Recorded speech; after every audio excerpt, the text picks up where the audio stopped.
கோயம்புத்தூர் அடுத்த ஜம்மனபுதூர் கிராமத்தில் 31வது ஆண்டாக மாபெரும் எருதுவிடும் திருவிழா நடைபெற்றது.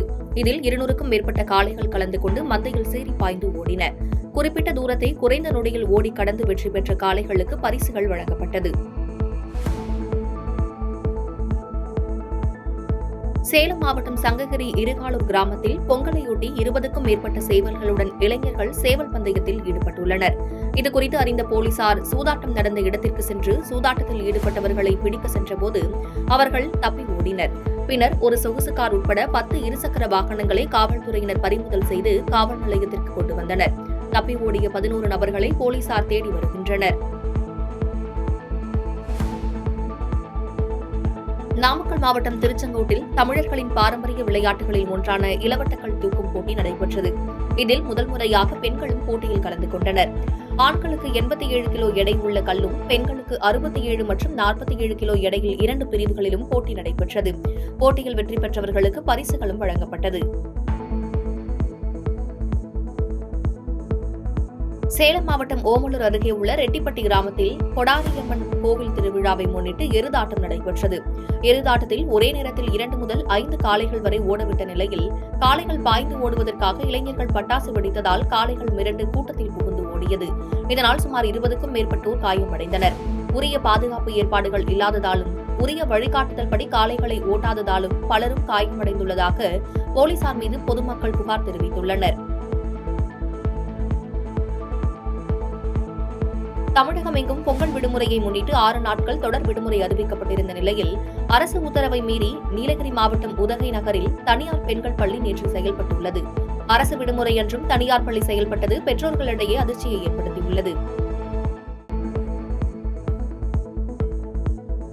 பொங்கல் பண்டிகையை ஒட்டி தொடர் விடுமுறை முடிந்து தென் மாவட்டங்களில் இருந்து சென்னைக்கு திரும்பும் வாகன ஓட்டிகளால் செங்கல்பட்டு மாவட்டம் மதுராந்தகம் அடுத்த ஆத்தூர் சுங்கச்சாவடியில் கடும் போக்குவரத்து நெரிசல் ஏற்பட்டுள்ளது. 2 கிலோமீட்டர் தூரம் வரை போக்குவரத்து நெரிசலில் நிற்கும் சூழல் ஏற்பட்டுள்ளது. இதனால் சுங்கச்சாவடி நிர்வாகம் இலவசமாக வாகனங்களை அனுமதிக்க வேண்டும் என கோரிக்கை எழுந்துள்ளது. செங்கல்பட்டு மாவட்டம் அச்சரப்பாக்கம் அருகே உள்ள தொழும்பேடு தேசிய நெடுஞ்சாலையில் சென்னைக்கு சென்று கொண்டிருந்த சொகுசு பேருந்து திடீரென நின்றதால் பின்புறம் வந்த 5 கார்கள் அடுத்தடுத்து மோதி விபத்து ஏற்பட்டது. இந்த விபத்து குறித்து அச்சரப்பாக்கம் போலீசார் வழக்கு பதிவு செய்து விசாரணை மேற்கொண்டு வருகின்றனர்.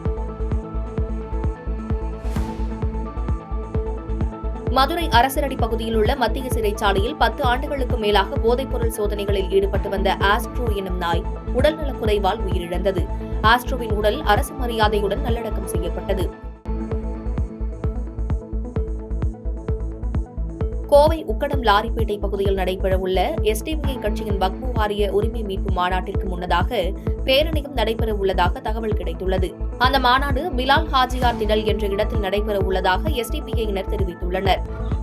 கமிஷனர் அவர்களை சந்தித்து கோவையிலே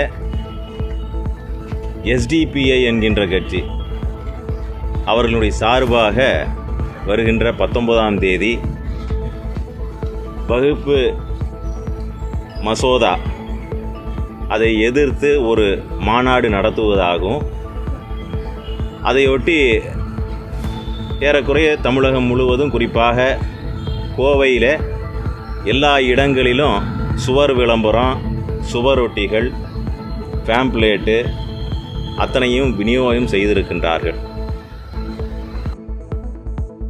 கோவை மாவட்டம் கருமத்தப்பட்டி பவர் ஹவுஸ் பகுதியில் விவசாயிகள் ஆர்ப்பாட்டத்தில் ஈடுபட்டனர். அப்போது பாமாயில் எண்ணெய்க்கு பதிலாக ரேஷன் கடைகளில் தேங்காய் எண்ணெய் வழங்கிட வலியுறுத்தி தங்கள் கோரிக்கைக்கு அரசு செவிசாய்க்காவிட்டால் முதல்வர் மற்றும் வேளாண் துறை அமைச்சருக்கு 200 மில்லிலிட்டர் தேங்காய் எண்ணெயை பார்சலில் அனுப்பி வைக்கும் போராட்டத்தை முன்னெடுக்கப் போவதாக தெரிவித்துள்ளனர். வருகின்ற 75வது நாள் பல்லடத்துல புலவர் சந்தையிலிருந்து பிரம்மாண்டமான பேரணியாக சென்று தாலுகா அலுவலகம் முன்பு வேளாண் துறை அமைச்சர் அவர்களுக்கும் தமிழகத்தினுடைய முதலமைச்சர் அவர்களுக்கும் 200 மில்லி தேங்காய் எண்ணெயை பார்சல் மூலம் அனுப்புவதாக முடிவு செய்திருக்கின்றோம். அதற்கும் செவிசாய்க்கவில்லை என்றால் 100 நாட்களுக்கு பின்னால் நாங்கள் எல்லாம் கூடி ஒரு தேதியை நிர்ணயம் செய்து ஆயிரக்கணக்கான விவசாயிகளை சென்னை தலைமைச் செயலகத்தை முட்டியிட்டு சிதறு தேங்காய் உடைத்து நூற்றுக்கணக்கான பாமாயிலை தீயிட்டு எரித்து எங்களுடைய கோரிக்கையை பதிவு செய்யலாம் என்று இருக்கின்றோம். பாதகம் செய்பவரை கண்டால் நாம் பயம் கொள்ளலாகாது பாப்பா. மோதி மிதித்து விடு பாப்பா, அவர் முகத்தில் உமிழ்ந்து விடு பாப்பா. அண்மை செய்திகளை உடனுக்குடன் தெரிந்து கொள்ள இணைந்திருங்கள் எம் நாடு தொலைக்காட்சியுடன்.